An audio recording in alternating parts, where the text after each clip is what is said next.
चलिए रुक करेंगे। इस बीच आ रही है एक बड़ी खबर की ओर। आपको बता दें, कोरोना ब्रेकिंग सोनीपत से कोरोना के 3 नए केस सामने आए हैं। जी हां, 3 नए केस कोरोना के सामने आए हैं। सोनीपत में अब तक 7 हुए कोरोना पॉजिटिव। तो नए पॉजिटिव केसों में एक सब्जी विक्रेता भी शामिल है, एक पुलिस कर्मचारी कोरोना पॉजिटिव पाया गया। देखिए, संक्रमण जो है कहीं भी कभी भी ये लग सकता है, और ऐसे में अब जो अलग अलग जिलों की खबर हम आपको बता रहे हैं, यहाँ पर जिस तरीके के मामले सामने आ रहे हैं उसमें अब सोनीपत भी शामिल हो गया है। सब्जी विक्रेता भी कोरोना पॉजिटिव मिला है। दीपक वर्मा संवाददाता हमारे साथ जुड़ गए हैं ज्यादा जानकारी के साथ। दीपक, ये खबर बिल्कुल भी अच्छी नहीं है सोनीपत के लिए कि जिस तरीके से एक एक कर कोरोना संक्रमण का जो खतरा है वो लगातार बढ़ रहा है। अब जो खबर आई है कि एक सब्जी विक्रेता और एक कांस्टेबल में कोरोना संक्रमण पाया गया है। जी बिल्कुल। अब सोनीपत में पॉजिटिव की कुल संख्या 7 हो गई है, जो कि शनिवार शाम को 3 केस नए सामने आए थे। इसमें एक सब्जी विक्रेता भी है। सबसे ज्यादा चिंता का विषय वो सब्जी विक्रेता ही बना हुआ है, क्योंकि जिस तरह से वो सब्जी मंडी में लगातार आ रहा था और जगह जगह पर अपनी सब्जियां सप्लाई भी कर रहा था, उसी वजह से सबसे ज्यादा चिंता का विषय वो सब्जी विक्रेता ही है। उसका पॉजिटिव होना यहाँ पर प्रशासन की एक तरह से नींद हराम करते जा रहा है।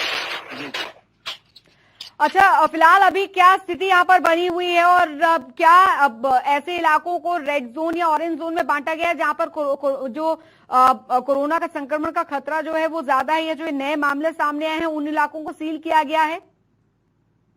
जी बिल्कुल। नए जो मामले सामने आए हैं, जैसे जीवन नगर का था और रसोई गांव का था, इन दोनों जगहों को सील किया गया है। इसके अलावा ककरोई गांव में भी एहतियातन तौर पर लोगों ने वहां सील किया है। मैं यहाँ सब्जी मंडी में खड़ा हूँ, सोनीपत की जो सब्जी मंडी है, मुख्य सब्जी मंडी है, वहीं खड़ा हूँ। सब्जी मंडी को भी सील कर दिया प्रशासन ने।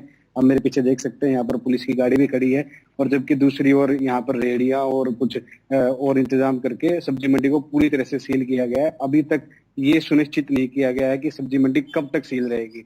अभी ये बताया जा रहा है प्राथमिक तौर पर कि 10 से 14 दिनों के लिए सब्जी मंडी को सील किया जाएगा।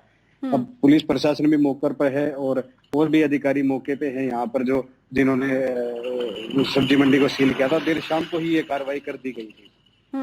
दीपक, क्योंकि अभी लगातार मामले पूरे हरियाणा की अगर बात की जाए वो बढ़ते जा रहे हैं। सोनीपत में अभी ये नए मामले सामने आने के बाद आंकड़ों में इजाफा तो निश्चित तौर पर यहाँ पर हुआ है, लेकिन प्रशासन द्वारा क्या कुछ एहतियात कदम उठाए जा रहे हैं? क्योंकि देखिए, जो इलाके सील हुए हैं वहां पर भी लोगों को दिक्कत जरूर हो रही होगी, लेकिन कम से कम जो जरूरी सामान उन तक पहुंचाए जा सके, क्या इस बात की व्यवस्था प्रशासन द्वारा वहां के लोगों के लिए, कम से कम उन इलाकों के लोगों के लिए जहां सील किया गया है, उनके लिए की गई है? जी, जो इलाके सील किए गए हैं उनके लिए प्रशासन ने एक अलग व्यवस्था की है, जहां पर जरूरी चीजें जैसे दूध और सब्जी का जो था वो अलग से एक व्यवस्था बनाई गई थी। कुछ संबंधित जो कर्मचारी थे उन्हीं की देखरेख में ही वहां पर सब्जियां और दूध या फिर कोई अन्य जरूरी सामान पहुंचाया जा रहा था। लेकिन आज जिस तरह से सब्जी मंडी भी अब सील कर दी गई है, तो सब्जियों को लेकर शहर में एक व्यवस्था जो पहले बनी हुई थी, कुछ रेहड़ी संचालकों के कार्ड बना रखे थे जो शहर में जगह जगह जाकर सब्जियां बेचते थे, लेकिन अब वो बिल्कुल पूरी तरह से बंद हो गया था। एक तरह से कहूँ तो सोनीपत में सब्जी मंडी बंद होने से सब्जी बिल्कुल खत्म ही हो जाएगी। लोगों के घरों में, जिनके घर में स्टॉक है वो तो चल ही रहा है, लेकिन उसके अलावा सब्जी लेने में यहाँ नाकानी हो रही है। क्योंकि आज सुबह जिस तरह सब्जी मंडी बंद की थी, तो जो एक छोटी सब्जी मंडी है यहाँ, वहां पर सब्जी विक्रेताओं को भेजा गया था, लेकिन वहां पर ये दिखाई दिया कि कोई लोग सब्जी खरीदने आ ही नहीं रहे थे। जिस तरह से लोगों को पता लगा कि सब्जी विक्रेता की वजह से कोरोना फैल रहा है। चलिए, बहुत बहुत शुक्रिया दीपक इस तमाम जानकारी के लिए।